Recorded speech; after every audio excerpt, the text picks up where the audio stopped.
and confirmation that a United States Marine, a former Marine, and as a former Air Force guy, I never say former or ex or retired because Marines are always Marines. But he was not active duty, obviously, because we are not at war with Russia and Ukraine. But a former Marine who went to Ukraine to fight was killed. He had told his family that he was dedicating his life to return back to the battlefield to help the innocent civilians in that country. 22-year-old Willie Joseph, cancel scene there, was contracted by a private military company to head overseas and help out. His family says he was killed on Monday. He flew to Poland on March 12th and then went into Ukraine the day after. He had been there since then, fighting the Russians. Leaves behind a wife, 7-month-old baby. We here at One America News send our thoughts, prayers, and condolences to his entire family. And I bring that up because our next guest is a Marine. You might know him as the Megaphone Marine. He's a doctor, and he's now a U.S. Senate candidate in California, which when you're a Republican, that's a battle. Cordie Williams is fighting for America First values in the Golden State, his latest campaign ad. He says that we need to continue this fight, not just here in California, but across the nation, and do it for our children. Take a look.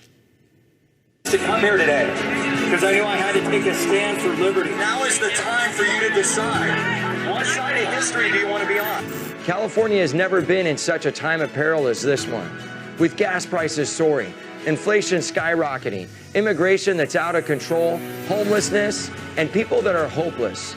People living in cities like Los Angeles, where they're literally getting necklaces ripped off of their neck, and people still trying to recover from a 2-year pandemic when everything's been shut down and canceled.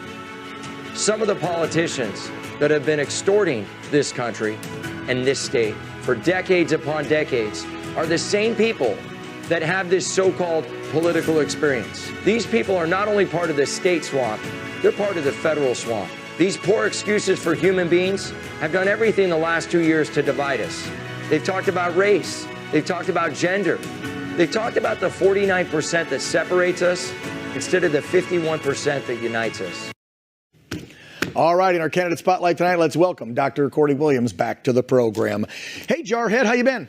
I'm doing fantastic. Too blessed to be stressed. Thanks for having me on today, Dan. Well, we appreciate you. I know that you wanted to make a quick comment about that Marine that was killed in battle over in Ukraine. Once a Marine, always a Marine, aren't you guys? Yeah, you know, it's a travesty. It's weak, woke, failed leadership by guys like the cadaver in the White House. And if we had somebody strong in there like President Trump, somebody that's bold and that is a lion that shows strength, I don't think we'd be involved or have anybody over there. I agree. Now. I agree. I mean, come on. We wouldn't have the border crisis that we're experiencing. I think the economy would be bouncing back a lot better under Trump's leadership versus this spend, print money and send it everywhere that Biden's doing. And then you look at the war. You look at what's happening in the Middle East with China and Taiwan, with Syria, Iran, and Israel. All of this. I don't think any of these crises that we're all facing at home and globally would be either happening or even a fraction of what they've become if we still had Trump in office. So I'm fully in agreement with you there, Cordie. Let's talk about your campaign. You and I are buds, so folks know. We're friends. Known you for quite some time now. And when you told me you were going to run for this seat, I said, Cordie, it's California. And you told me? Well, you know, Dan, I mean, we've out-fundraised everybody by 80%. And, you know, from the get-go, I knew this seat was vulnerable because the lapdog Alex Padilla, that's done nothing for California, he's in spot 1. It's a jungle primary. Spot 2 is mine for the taking. We won the California Republican Assembly and the Tea Party Caucus of California. Those grassroots endorsements, 18 major endorsements. God's on our side. We feel like now is the time. If this seat's going to flip, it's going to flip right now, and it's going to be Cordie Williams that flips it. I hope so. I hope so. A couple of the first things that you would do when it comes to your platform that you're looking at really pushing hard if you get in that Senate, because let's be real, that's where you got power. I mean, there's only 100 of them. So give us 2 or 3 quick of things that you really want to push for if you get in there. Well, I'm the only candidate in this race that's a grassroots candidate. I've done over 120 rallies statewide and nationally, and I think we need to mobilize people in activism. The next thing that politicians have to do, I call them servant leaders, is get their constituents to go out, protest, civil disobedience. That's how we get these terrorists, these people on the other side, to pass red, white, and blue initiatives. I also think election integrity, taking my good friend Sonny Borelli's landscape and Wendy Rogers, what they've done in Maricopa County, take that playbook and use it in the rest of the United States, build a wall as high as we can, get some more ICE agents, and then just enforce the immigration laws we already have. We don't need to reinvent the wheel there.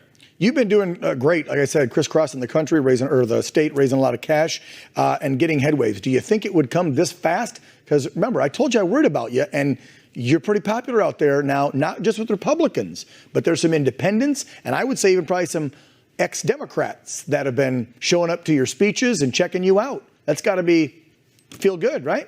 Yeah, God's really blessed it, Dan. He really has. You know, we've said from the beginning, it's not about red or blue. It's not about Biden or Trump. It's not about race or gender. It's about our kids. It transcends partisan politics. 2022 does, and it rolls into humanity. We feel so good about this seat, about it flipping, because, you know, I'm a Trump guy and a Jesus guy, but I represent all the constituents of California without prejudice or bias. And California used to be a red state. Think about it. The glory days. That's why it came up and was the Golden State, besides obviously the gold rush. But it was this place where people went west, right? It was the new frontier.